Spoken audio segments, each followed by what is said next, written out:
Sebuah rumah bernomor 1428 dengan 3 wanita muda yang ada di dalam rumah tersebut, Lori, Gibb, dan Kia. Malam itu, 2 tamu pria mendatangi mereka, Trey dan Black. Trey adalah pacarnya Gibb dan Black seorang jomblo. Karena terlalu sange, Gibb dan Trey pergi ke kamar. Dan maaf, video ini disensor.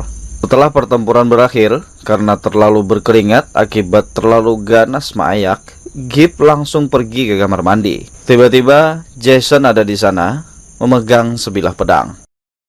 Trey akhirnya tewas dengan keadaan yang mengenaskan. Sedangkan Black, Lori, dan Kia yang dipimpin oleh Gibb berlari keluar dari rumah. Kebetulan mobil polisi sedang lewat di depan rumah Lori. Mereka berempat menghadang mobil polisi itu dan menceritakan semua yang terjadi pada mereka. Saat polisi selesai memeriksa TKP, salah satu polisi mengatakan nama Freddy Krueger. Sekilas percakapan 2 polisi itu terdengar oleh Lori. Saat nama Freddy Krueger diingat, pertanda awal teror mimpi menyebar. Lori yang sedang sendiri di ruang interogasi berusaha terus mengingat sebuah nama.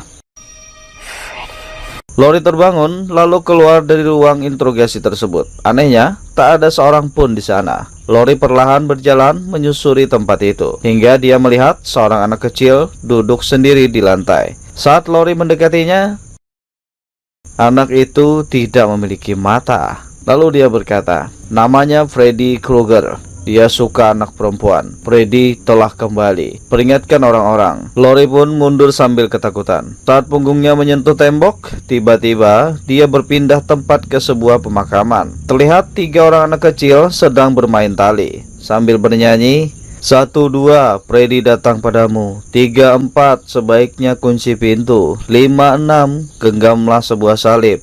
7, 8, berusahalah tetap terjaga. 9, 10, jangan pernah tidur lagi. Tiba-tiba Lori terbangun dari tidurnya. Malam harinya, Black yang sedang minum-minum di terasnya mendengar suara berisik di seberang rumahnya. Terlihat tanaman bergerak-gerak. Black perlahan mendekati tanaman tersebut dan Freddy menyerang Black dengan jari pisau tepat di dadanya. Namun serangan itu hanya menembus dadanya, tidak melukainya sama sekali. Lalu Freddy berkata, Black terbangun, terlihat ayahnya duduk di sampingnya mematung.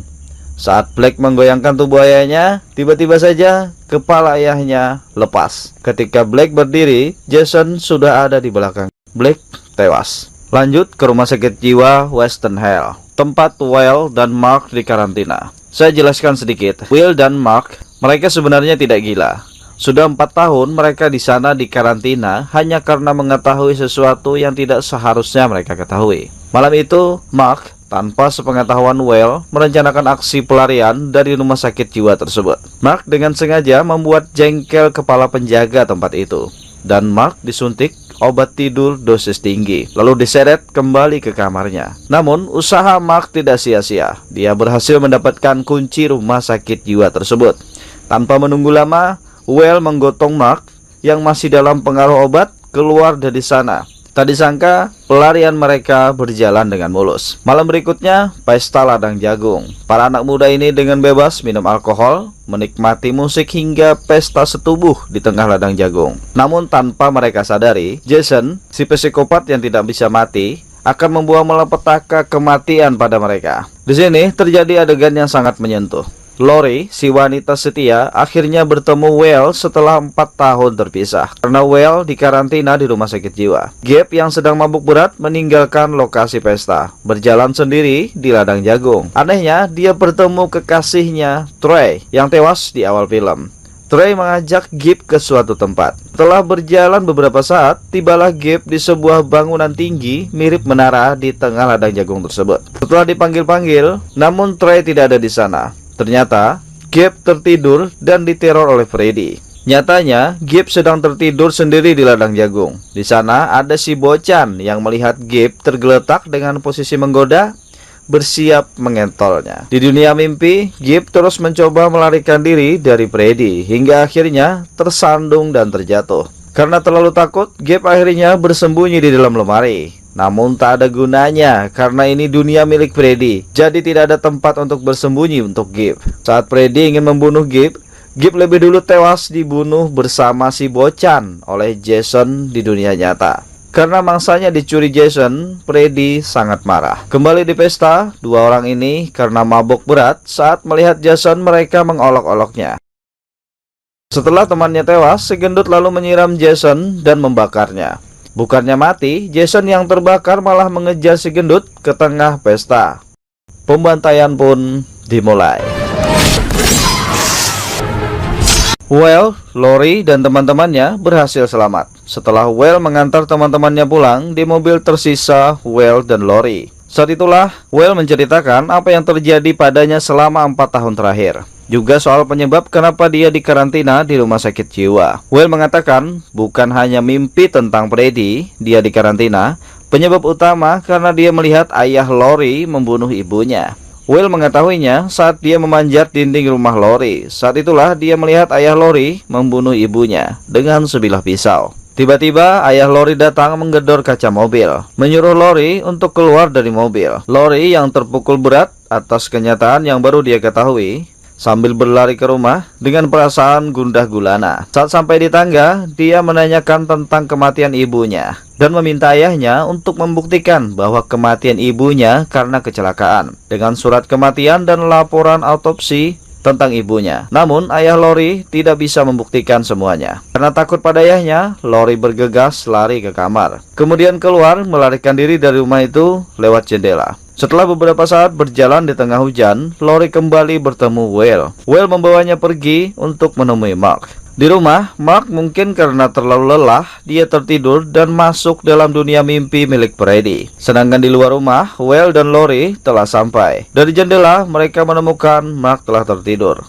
Well berusaha membangunkan Mark dengan berteriak sekencang-kencangnya, namun usahanya sia-sia. Akhirnya, Mark tewas dibunuh oleh Freddy lewat dunia mimpinya. Selanjutnya, di rumah Freiberg, Well, Lenderman, Kia, dan Lori berkumpul di sana. Mereka lalu kedatangan tamu, seorang polisi bernama Stubbs. Stubbs lalu mengatakan nama pembantai di pesta ladang jagung, Jason Voorhees, anak autis yang tenggelam di perkemahan Crystal Lake di tahun 1957 saat berusia 11 tahun. Namun Jason yang tewas tenggelam bangkit dari kematian dan menghukum orang-orang yang telah membunuhnya dan ibunya. Di tengah pembahasan, Lori yang duduk sendiri di sofa tertidur dan masuk dunia mimpi milik Freddy. Namun Well berhasil membangunkan Lori. Tanpa disengaja, saat Lori terbangun, dia menggenggam telinga Freddy dan berhasil membawanya keluar dari dunia mimpi milik Freddy. Mereka pun menyadari bahwa Freddy bisa ditarik ke dunia nyata dan mengalahkannya. Lalu mereka membuat rencana untuk mencuri obat penangkal mimpi dari rumah sakit jiwa Western Hill. Setelah semua setuju, aksi penyusupan dijalankan.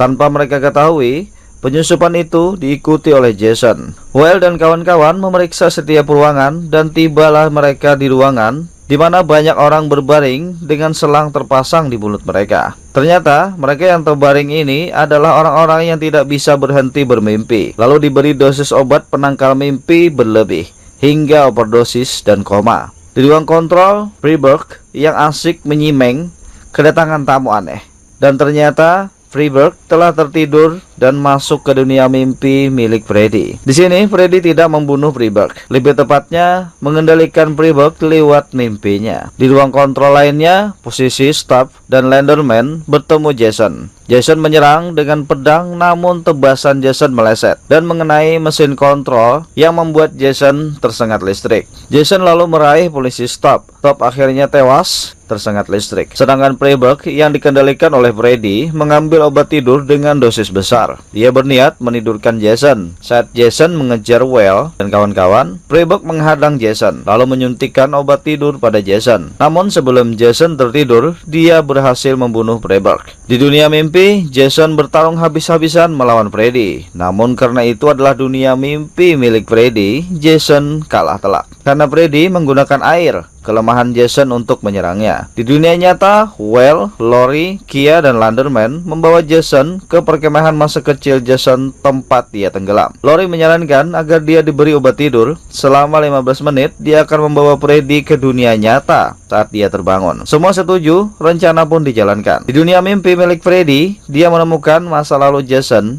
yang seorang anak autis dibully teman-temannya dan kemudian diceburkan ke danau hingga akhirnya tewas. Tengah jalan, Well yang menyetir tidak sengaja menabrakkan mobil dan mobil itu terbalik di jalan. Untungnya mereka telah sampai di tujuan, tempat masa kecil di mana Jason tewas. Jason yang telah bangun dari tidurnya terlepas dari dunia mimpi milik Freddy. Hanya menyisakan Lori yang terjebak di sana. Lori yang berada di dunia mimpi diperlihatkan di mana ayahnya memegang sebilah pisau dan mendatangi ibunya yang berbaring di kamar. Saat dia ingin menghentikan ayahnya, tiba-tiba Freddy muncul dan membunuh ibunya. Saat itulah dia menyadari bahwa bukan ayahnya yang membunuh sang ibu.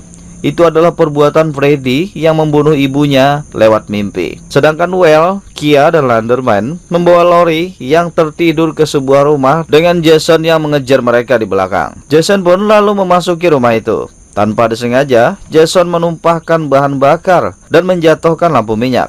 Api pun dengan cepat menyebar. Lalu Jason menyerang Well. Di dunia mimpi, Freddy berhasil menangkap Lori dan mulai melukai tubuh Lori sedikit demi sedikit. Dimulai dari area dada, gunung kembar yang menggoda. Rabah waloh. Landerman lalu mengambil tiang bendera dan menusukkannya ke tubuh Jason. Namun, serangan itu tidak berpengaruh pada Jason. Dengan lembaian tangannya, Jason melemparkan Landerman ke dinding hingga tertusuk sebilah besi. Well terus menyeret Lori untuk menghindari Jason. Tanpa sengaja, tangan Lori terkena api dan terbakar. Dunia mimpi, karena rasa panas api yang membakar lengannya, Lori terbangun dan berhasil menyeret Freddy ke dunia nyata. Lalu terjadilah duel setan mimpi Freddy Krueger melawan Jason Voorhees. Di luar rumah, Kia berhasil membawa Landerman dan kemudian menyandarkannya di bawah pohon. Setelah itu, Landerman menyuruh Kia pergi mencari bantuan. Namun di tengah jalan, Kia bertemu Freddy.